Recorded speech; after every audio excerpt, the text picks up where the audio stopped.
Welcome to Daily 5 for Thursday, December 14th, 2023.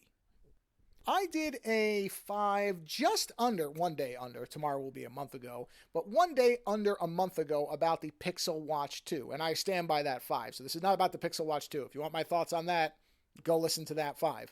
And I think I talked about it on the show that week as well. But at the same time I got the Pixel Watch 2, I also got the Pixel 8 Pro. That was part of the trade-in deal for the new phone and the new watch.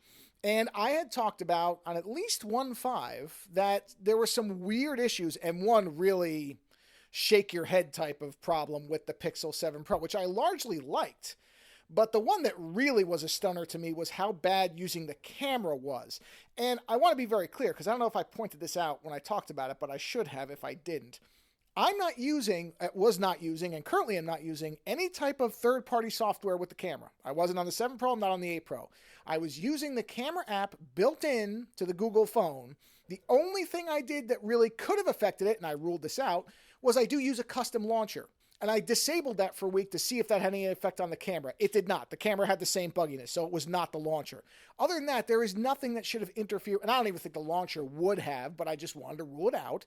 But even ruling out the launcher did not stop the bugginess with the camera. This is Google's camera software for the camera on their flagship device that they market as the best way to use Android. It's very important to point that out. This is the phone, the hardware, the software, everything that should outperform any other Android phone, period, based on the way that Google positions it, and that it is the closest to their being able to control the hardware directly. You would expect that this, and I'm not saying it necessarily has to be twice as good as another Android phone, but it should be the best one, or at least in the top 3.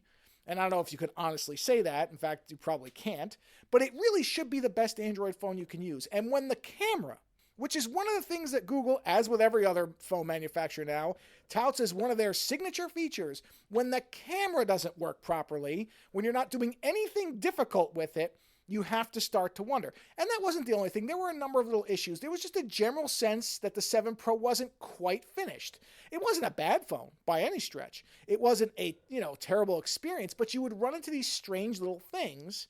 And again, when you consider what the phone represents, it seemed odd. So I went into the 8 Pro, and this is not a review, by the way. I have not had it long enough to do a review. But I did want to mention, because I criticize a lot of things. If you listen to the show for a while, I criticize a lot of stuff.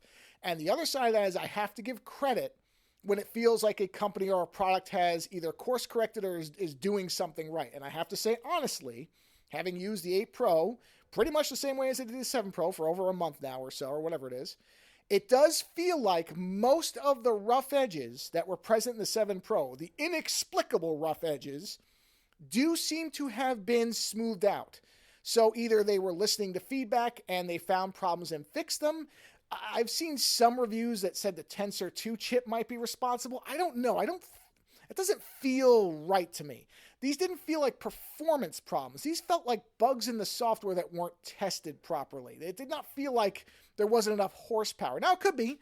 I don't know. I'm not a software or a hardware engineer. I can't speak to that with any real authority.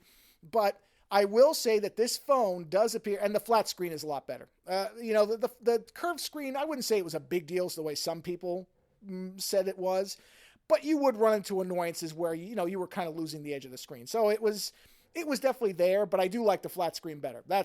I definitely think that was a smart decision. But also the camera, haven't run into any of those bugs anymore. The general times when the phone would just do odd things, it never hard locked. It was never fatal flaw material. But there was enough weirdness that you sat there and went, well, this is supposed to be Google's best phone. Why is it doing this? A lot of that does appear to have been fixed.